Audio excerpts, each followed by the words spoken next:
Bismillahirrahmanirrahim. Assalamualaikum warahmatullahi wabarakatuh. Siswa sekalian, kali ini kita berada di pertemuan ke-22 pada KD 3.13, yaitu menganalisis sistematika dan kebahasaan kritik dan esai. Mari kita awali kegiatan belajar ini dengan membaca doa belajar Rabbi Sidni Ilman Warsukni Pahman. Selanjutnya siswa silakan membuka halaman 205. Di bagian C ada menganalisis sistematika dan kebahasaan. Pada kegiatan 1, menganalisis sistematika kritik, sastra, dan esai.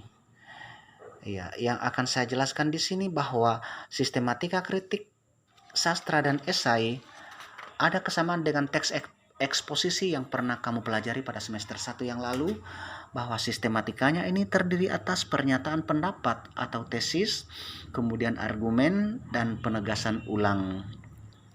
Nah, pada halaman 206 ini disajikan sebuah sistematika kritik yang berjudul Capaian Eksperimen Novel Lelaki Harimau.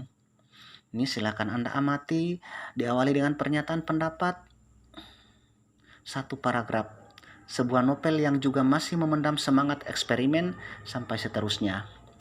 Kemudian berikut ada argumennya, terdiri atas 5 butir. 1, 2, 3, 4, 5, silakan dibaca berulang-ulang. Kemudian penegasan ulang 1 paragraf. Demikian dengan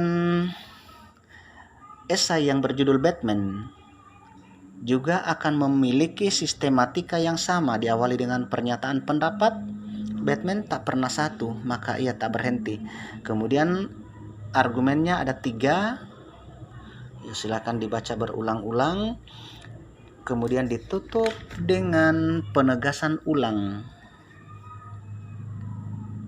Ya, saya kira di sini siswa dibutuhkan ketekunannya untuk membaca lebih cermat, karena selanjutnya Anda akan mengerjakan tugas. Bacalah kembali teks menimbang ayat-ayat cinta dan ger di atas. Kemudian analisislah sistematika teksnya berdasarkan struktur teks. Kamu dapat menggunakan tabel yang sama seperti contoh di atas. Ya, jelas akan terdiri atas 3 bagian. Yang pertama adalah pernyataan pendapat, kemudian argumennya ini yang harus lebih dari 1, tidak mungkin hanya mau 1 paragraf saja. Kemudian ditutup dengan penegasan ulang. Mudah-mudahan siswa tidak punya kesulitan. Kalaupun ada kesulitan, silakan bertanya kepada guru mata pelajaran. Saya tutup dengan doa kifarat majelis. Subhanallahi wa bihamdihi, subhanallahi wa bihamdika, asyhadu alla ilaha anta wa astaghfiruka wa atubu ilaik. Assalamualaikum warahmatullahi wabarakatuh. Bismillahirrahmanirrahim. Assalamualaikum warahmatullahi wabarakatuh. Siswa sekalian, kali ini kita berada di pertemuan ke-23, masih pada KD 3.13, menganalisis sistematika dan kebahasaan kritik dan esai. Mari kita buka dengan membaca doa belajar Rabbi Sidni Ilman Warsukni Pahman. Selanjutnya siswa silakan membuka halaman 208. Di kegiatan 2 ada menganalisis kebahasaan kritik, sastra, dan esai. Siswa silakan membaca kaidah kebahasaan yang terdapat pada kritik sastra dan esai.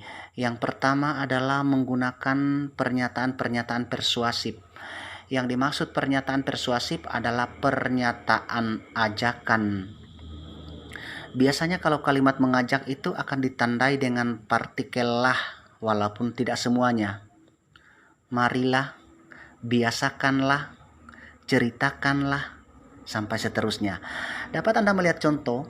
Oleh karena itu, berhadapan dengan novel model ini, kita pembaca mesti memulainya tanpa prasangka dan menghindar dari jejalan pikiran yang berpretensi pada sejumlah horizon harapan. Kata mesti di sini adalah menunjukkan pernyataan persuasif.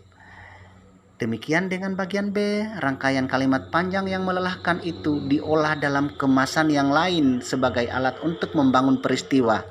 Wujudlah rangkai peristiwa. Wujudlah ada partikel lanya berarti menunjukkan itu adalah kalimat persuasif. Selanjutnya, yang kedua, menggunakan pernyataan yang menyatakan fakta untuk mendukung atau membuktikan kebenaran argumentasi penulis atau penuturnya. Kemudian yang ketiga, menggunakan pernyataan atau ungkapan yang bersifat menilai atau mengomentari. Yang keempat, menggunakan istilah teknis berkaitan dengan topik yang dibahasnya. Nanti uraiannya ini Anda akan baca secara lengkap, berulang-ulang, ya jangan hanya mengharap penjelasan dari saya, karena di sini waktunya sangat terbatas. Kemudian yang kelima, menggunakan kata kerja mental. Nah, yang dimaksud kata kerja mental di sini adalah kata kerja yang tidak menimbulkan gerakan, misalnya berpikir, menghayal, melamun. Nah, di sini juga ada dicontohkan memendam, mengandalkan, mengidentifikasi, mengingatkan, menegaskan, dan menentukan. Karena di samping ada kata kerja mental, ada juga yang disebut kata kerja material atau kata kerja tindakan. Nah, kata kerja material atau tindakan ini adalah lawan dari kata kerja mental. Kata kerja tindakan atau material ini adalah kata kerja yang menimbulkan gerakan, misalnya melempar, melompat, dan lain-lain sebagainya. Nah, contoh-contoh kalimatnya dapat Anda baca secara lengkap. Kemudian pada halaman 210 Anda akan ditugaskan membaca kembali teks menimbang ayat-ayat cinta dan ger di atas. Kemudian silakan Anda mengisi kolom yang ada di halaman 210 untuk mengerjakan kaidah kebahasaan teks yang dimaksud. Nah, walaupun di atas tadi penjelasannya itu ada 5 kaidah kebahasaan, namun tuntutannya di sini hanya 4. 1, 2, 3, 4. Selanjutnya untuk nomor 2-nya, Anda disuruh memberikan komentar terhadap gaya bahasa yang digunakan dalam teks esai tersebut. Artinya gaya bahasa apa saja yang sering digunakan oleh penulis. Nah, bicara masalah gaya bahasa atau majas juga sudah pernah dibahas pada pertemuan-pertemuan sebelumnya.